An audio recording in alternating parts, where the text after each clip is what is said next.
यह प्रश्न अक्सर उछाला जाता है कि ब्रह्मा जी ने अपनी पुत्री से विवाह तथा संभोग क्यों किया था। हिंदू धर्म को बदनाम करने के ऐसे ही अनगिनत कहानियां बनाकर सोशल मीडिया और कई अन्य वेबसाइट पर डाल दी गई है।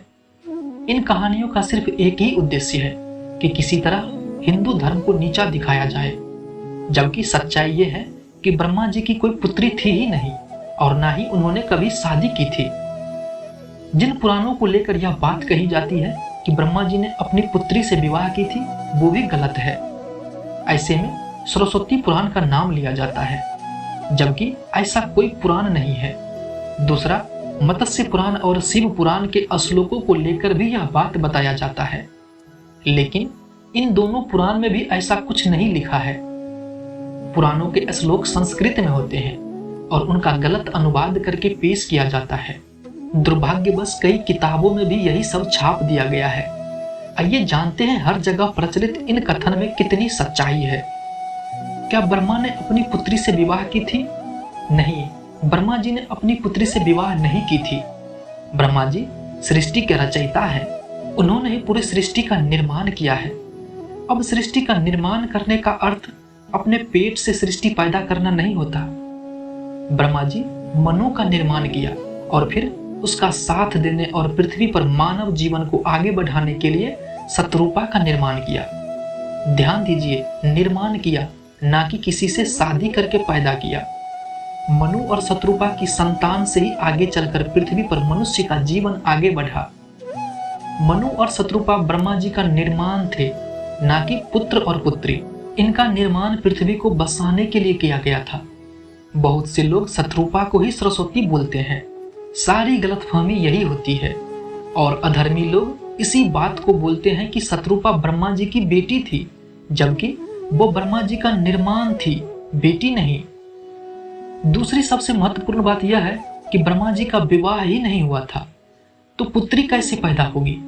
यह सब मनगढ़ंत कहानियां हिंदू को बदनाम करने के लिए है।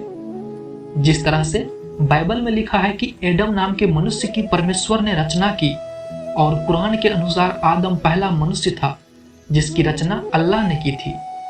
अब ये बताइए, इन सब की रचना की थी या पैदा किया गया था?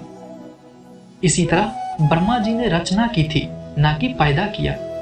अब आपको बिल्कुल समझ में आ गया होगा कि ब्रह्मा जी का कोई विवाह नहीं हुआ था और ना ही उनकी कोई पुत्री थी। अब आते हैं अगले प्रश्न पर, जिसमें कहा जाता है कि ब्रह्मा जी ने सरस्वती से विवाह किया तथा संभोग किया।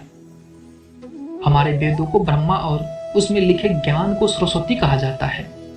ईश्वर यानी कि ब्रह्मा ने सबका निर्माण किया और उनसे अधिक ज्ञानी कोई हो नहीं सकता, और ज्ञान को ही सरस्वती कहते हैं। इसलिए ब्रह्मा जी और सरस्वती का नाम साथ में लिया जाता है। ब्रह्मा जी ने पूरी दुनिया को ज्ञान की देवी सरस्वती दिया, ना कि पैदा किया। ब्रह्मा जी जो खुद संसार को बनाने वाले हैं, उनको विवाह की क्या जरूरत है? यह सब पूरी अफवाह है जो हिंदू धर्म को बदनाम करने के लिए फैलाई जाती है। कई लोग मानते हैं कि ब्रह्मा जी की पत्नी का नाम विद्या था, जबकि ऐसा नहीं। ब्रह्मा मतलब दुनिया के रचयिता और जिसने दुनिया बनाई। उनके पास बहुत ज्ञान या विद्या होगी। कई अज्ञानी लोग ने इसको गलत तरीके से पेश किया, पुराण के श्लोकों को भी गलत तरीके से अनुवाद किया। इसी तरह दूसरे मजहब के लोग हिंदू धर्म को बदनाम करने के लिए बोलते हैं कि ब्रह्मा जी ने अपनी ही बेटी सरस्वती से संभोग किया, जबकि यह पूरी तरह भ्रामक और तथ्यहीन है। अगर कोई आपको बोलता है कि ब्रह्मा जी ने अपनी बेटी से शादी किया या कुछ भी तथ्यहीन बातें करता है, तो उनसे कहिए कि इस बात को लिखा हुआ दिखाएं कि किस पुराण में लिखा है और वह श्लोक संस्कृत में होनी चाहिए। बहुत सी प्रसिद्ध वेबसाइट्स में भी यह सब भ्रामक बातें लिखी है। हमेशा रामायण, गीता, महाभारत, वेद या पुराण के संस्कृत में लिखे हुए श्लोक को ही प्रमाणित मानिए। हालांकि मुगलों के आक्रमण के बाद से भारत में कई सारे पुराण, वेदों और अन्य धार्मिक ग्रंथों में मिलावट कर दी गई है ताकि हिंदुओं को अपमानित किया जा सके। इसलिए ऐसे अफवाहों से सावधान रहे, सतर्क रहे। बस दोस्तों, इस वीडियो में इतना ही। अगर आपने चैनल को सब्सक्राइब नहीं किया है तो सब्सक्राइब कीजिए, लाइक, कमेंट और अपने दोस्तों के साथ शेयर जरूर कीजिए। जय श्री कृष्णा।